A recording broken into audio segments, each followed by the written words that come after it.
Nagab mo yung mga raw pa. Tutorial paano magbawas ng brake pads, tsaka paano maglinis yung caliper. Mayroon yan 214, taas tsaka boom. So, kailangan mo luwagan yan para matanggal mo yung brake pads. Makaliwa pa rin. Yan, maluwag na. Baba naman. Okay na, maluwag na. Kahit ano lang, kahit kamay lang kaya. Depende kung gaano katigas yung kamay mo. Pero masakit yun. Pero kung di mo pa kaya, martilyo mo pwede naman. Sa akin kasi, sanay na ako eh. Ayan, tanggalin mo ito mga ito. Tapos, kuha ka ng tali ngayon.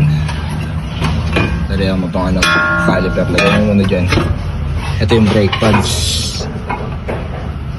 Ito makapalpasi kaya lilinisan lang. Change oil tsaka yung spray.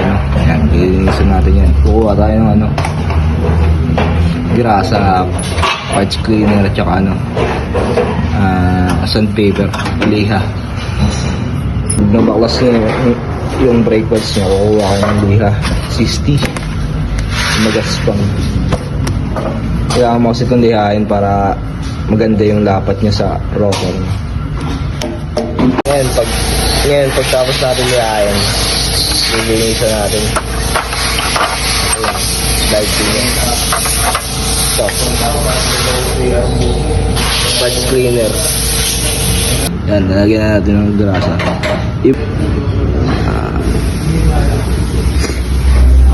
Kasi na medyo may sipon eh. Yan, tapos ibabalik na natin. Yan.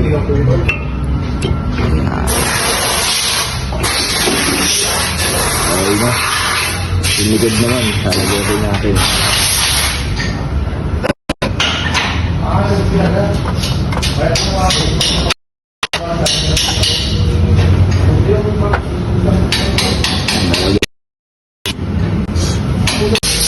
Ito rin bro, huwag natin ito kakalimutan. Lagyan din natin ito ng grasa.